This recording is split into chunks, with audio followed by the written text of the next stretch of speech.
Hey guys, David Nuno here, solo for TexAgs Rewind Tuesday. It was so guest heavy today. It was great.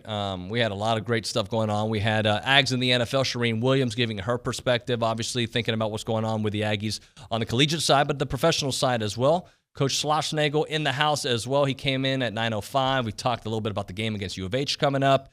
Brandon Leone, he had some good thoughts about the way the loss happened on Saturday, but what to look ahead and see the rest of the season. And we got to know a little bit about the Crimson Tide. Yeah, we know they're number one. Yeah, they're a bunch of national champions. Yeah, they got Nick Saban, all that good stuff. But they are hurting at one position, and we heard from Chris Stewart on that. Well, we're going to start with Von Miller's third, and the reason is he didn't have such a great game in the Broncos' first loss, but he was AFC Defensive Player of the Month, which was outstanding. He had a great first start to the season, and is just playing really, really well. 5 tackles on Sunday. Just didn't get to the quarterback. I think he had one quarterback hit, but didn't have any sacks. Number 2, I'm going to go with Myles Garrett. They continue to win. It was a great defensive performance. Another one that didn't get any sacks, but 5 tackles. Katie Stern, Texas grad, did get 2 sacks, but I think Myles really set those up for him, and he's just playing so well right now. He's in the defensive Player of the Year conversation. And one should be obvious. Mike Evans catching Tom Brady's pass, 28-yarder that put Tom Brady over the top in career passing yards. And I was rooting for Myles to get that, and he did. 7 catches, 75 yards. Played awfully well in a big game, biggest regular season game in memory in the NFL, so played awfully well. So those would be the top 3 for this week. It actually was kind of a disappointing week for Aggies overall. We just didn't see some of those great performances that we've seen in the first 3 weeks of the season. Shireen, we appreciate it. We'll talk to you next week. Thank you, guys. A lot of people talk about, in recruiting, obviously we have to recruit the kids away from all the other schools that they're considering, but we often, then once we sign them, we have to recruit, in theory, against 30 major league teams, and college baseball has all of the rules and none of the money, and professional baseball has all of the money and none of the rules, right? So it's hard to compete with that. But you also have to recruit. I've always tried to recruit the guys off our team. A guy who's in his junior year and he's going to be a 14th round pick, or maybe you sign for $100,000 or something like that. Well, $100,000 after taxes versus going ahead and finishing your degree and having that behind you, it's hard for a young man at that age to understand. But it's the longer you spend in minor leagues, the further you are behind your graduating class in the rest of life, right? So if financially we can make it more, it's easier for his family to come back and finish that degree when professional baseball is telling them, hey, when you do go back, we'll pay for it.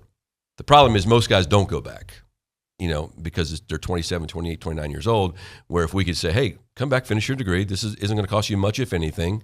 Be done, and then go out and play pro ball. And the day you get hurt, the day you get released, then you be like everybody else and you go to work. And so all of those things. There is no negative, at least in our sport, with this NIL thing, and hopefully we can get it going pretty soon. Yeah, I mean, obviously Billy touched on pretty much anything and everything that any of us would have said, and y'all did a great job with that. And,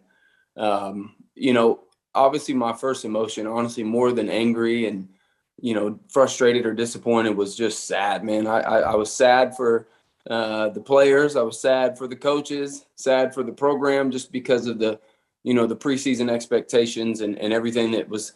It's kind of a trend that we have had, at least since I've been a fan, where we climb that mountain up to the top, and it seems like right before we head over the end, we fall backwards, and lose some momentum a little bit. And that's kind of what it seems like's happened this year, right? Preseason top 10, all kinds of magazine covers and everything like that. And to lose to Mississippi State and Arkansas and to not play, I think, to our potential. And I know what Jimbo said, he hates that word potential, but how can you not think a program has potential when you sign, 3 top 10 classes in a row, and then you go and watch them lose to a team, 2 teams that haven't approached recruiting at that level? And so it's missing, right? The potential is not adding up, and it's frustrating. And so for me, that was how I felt on Saturday night. Honestly, I would say that you and Billy did me a favor, because I was pretty disappointed, man. But I think it's the same thing that's been happening this year all season. I had some examples written down that I think were signs of us taking a step forward and then 2 step backwards, right? I mean, to start the game off, Father E, or I think a right tackle, gets blown up for a tackle for loss. And then Calzada makes a throw to Demas. He drops it, they give them the ball on our side of the field, and the defense responds well and holds them to a field goal, which was amazing. Then you think about that later in the game when we scored to have 22 points. If that turnover doesn't happen, just a basic drop for a turnover, we're up 22-21, and the defense had finally settled in. And so those little things like that add up.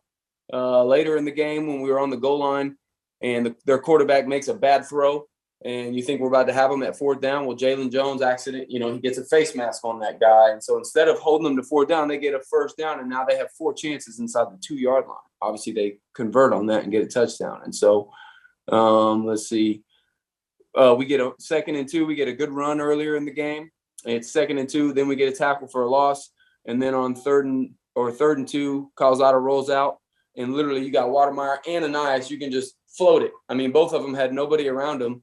And the DN, the white guy rushing in, bats the ball down. And it's like, just float it up. And they get 15, 20 yards, 2 of them.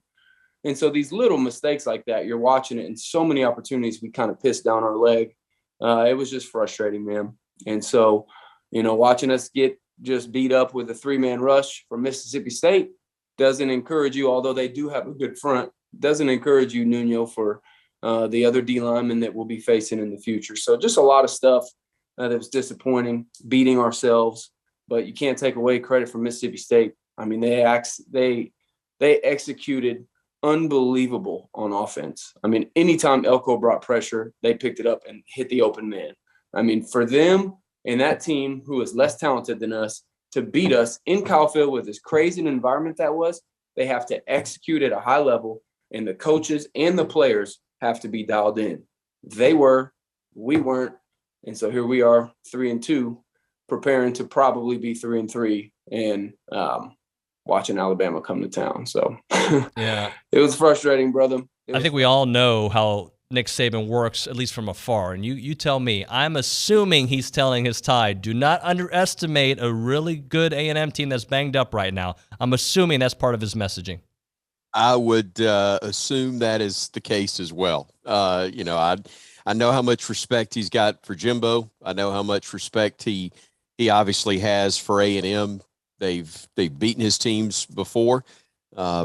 It's been a while, obviously, for this group, but he knows the environment that Alabama is going to go into Saturday and that they've got to take care of business. I think he realized, obviously he knows a whole lot more than I do on anything, but we all kind of understand Alabama's got the better team, the more confident team right now, but Alabama's not at a place, I think, as a squad where they've shown they can slop around against a talented group and feel with the utmost comfort that they're going to come out with a win.